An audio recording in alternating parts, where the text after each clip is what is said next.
جاپان په نړۍ کې د تیز سرعت لرونکو اورګاډو په جوړولو کې یو له مخکښ هیوادونو څخه دی. دغه هیواد د شینکانسن بولټ ټرین په نوم یو اورګاډی لري. په 1909 میلادي کال کې چې د دغه بولټ ټرین د جوړېدو لومړي کلونه ول، د دغه اورګاډي سرعت 268 کیلومتره پر ساعت و. که څه هم سرعت یې خورا ډیر و، خو په ډیزاین کې یې ستونزې درلودلې. یوه لویه ستونزه یې د لوړ غږ وه. کله چې به دغه اورګاډي له تونل څخه وتی، د هوا د فشار له کبله به یې ډېر لوړ غږ کوي. دا غږ به دومره لوړ و چې تر 400 متره پورې به اورېدل کېدی. دا یوه لویه ستونزه ځکه وه چې دغه اورګاډي به په ښار کې د خلکو د اوسېدو ځایونو ته نږدې تېرېدی او خلک ورسره په تکلیف وه. جاپان پریکړه وکړه تر څو بل یو داسې اورګاډي ډیزاین کړي چې هم خاموشه وي او هم یې سرعت تر دې اورګاډي ډیر وي. جاپان همداسې یو اورګاډي ډیزاین کړ او دغه ډیزاین یې دریو مرغانو ته په کتو جوړ کړ. دا چې په دې ډیزاین کې د مرغانو له کوم ځانګړنو څخه ګټه واخیستل سوه او څه ډول ګټه ترې واخیستل سول، په نړۍ کې نور کوم ډیزاینونه حیواناتو او د طبیعت نورو برخو ته په کتو جوړ سوي او کومې ستونزې حل کړي، په دې ویډیو کې وګورئ.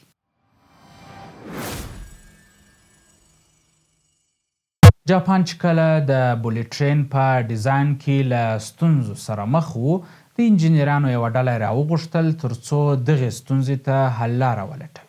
په دې ډله کې د ایجي ناکاتسو په نوم یو انجینر چې د جاپان د اورګاډي په اداره کې د تخنیکي برخې مشر و، له مرغانو سره مینه درلوده.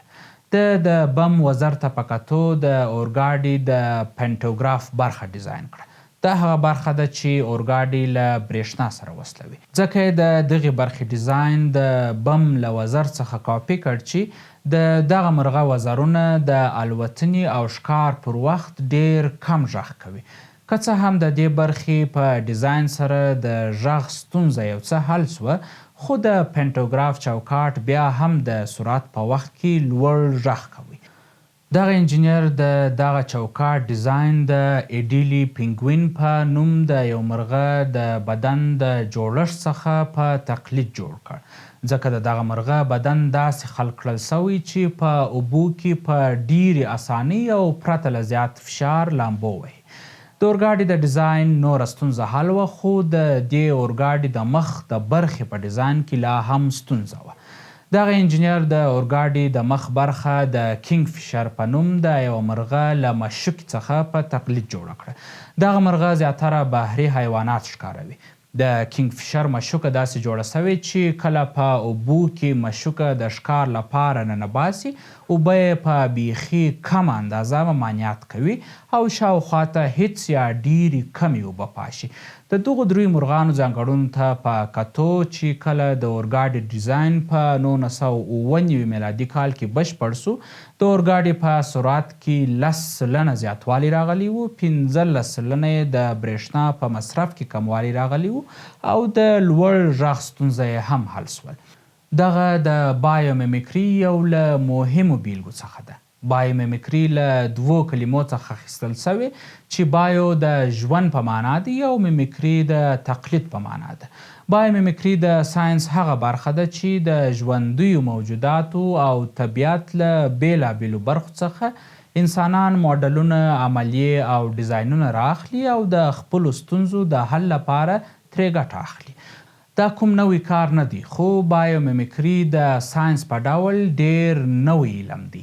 انسانانو تل موجوداتو ته په کتو سره څیزونه جوړ کړي. لیونارډو ډاوینچي چې له 1452 څخه تر 1519 میلادي کلونو یې ژوند کړي، هم د مرغانو اناټومي او پرواز خورا په ځیر سره مشاهده کوي او له دې څخه د ماشین د الوتلو فکر پیدا سو. که څه هم دا الوتکه جوړه نه کړه، خو د رایټ برادرز چې لومړۍ الوتکه یې په 1903 میلادي کال کې جوړه کړه، هم یې د مرغانو له پرواز څخه په تقلید جوړه کړه. د بایومیمیکري یا ژوندیو موجوداتو څخه په تقلید په نړۍ کې خورا لوی ساختمانونه هم ډیزاین سوي چې ښه بیلګې یې په چین کې د بیجینګ نیشنل سټیډیوم په نوم لوبغالی چې د مرغه د ځالې په نوم مشهور دی او ډیزاین یې هم د مرغانو له ځالې څخه اخیستل شوی. په هند کې د لوټس ټمپل په نوم ساختمان چې جوړښت یې د لوټس په نوم له ګل څخه کاپي شوی. د استرالیا په ملبورن ښار کې د کاونسل هاوس 2 په نوم د دفترونو لپاره جوړ شوي تعمیر د هوا سیستم د ټرمایټ په نوم میژې ته ورته خزندې د اوسېدو له ځای څخه کاپي شوي. دا خزنده چې په افریقا کې پیدا کیږي ځان ته د اوسېدو لپاره داسې یو ځای جوړوي چې په ډیره سخته ګرمي کې د هوا درجه نارمل وي. له بای میمیکري څخه په ساختمانونو کې یوازې د ښکلا لپاره استفاده نه کیږي بلکې د داسې تعمیرونو د جوړولو لپاره چې د تیزې هوا په مقابل کې مقاومت وکړی سي، په کمه انرژي سره یې د تودوخې درجه کنټرول سي او د رڼا او وینټیلیشن ښه سیستمونه ولري. له ژوندیو موجوداتو څخه تقلید له انجینري سره سره د ټکنالوژي په جوړولو کې هم کیږي. د بیلګې په ډول د EPFL Laboratory of Intelligent Systems ډرون ته د مرغانو په ډول مصنوعي وزرونه او بڼکې ورکوي تر څو مرغانو ته ورته په تیزه هوا کې هم وکولای سي پرواز وکړي. دې ډول ډرونونو ته بایو انسپایر ډرونز وایي. همدارنګه ډرون د پرواز په وخت کې لوړ غږ کوي. په جرمني کې د بم مرغه پر پرواز څېړنې روانې دي چې څه ډول دغه مرغه په دومره خاموشي سره الوزي. په راتلونکي کې امازون او دې ته ورته نور شرکتونه غواړي تر څو سوداوي د ډرونونو په وسیله د خلکو تر کورونو ورسوي. په جرمني کې په دغه اړه څېړونکي لینټینګ وایي چې هیڅوک نه غواړي چې په اسمان کې دي په سلهاوو ډرونونه د مچیو په ډول وبوځېږي ځکه دی غواړي چې د ډرون غږ کم کړي.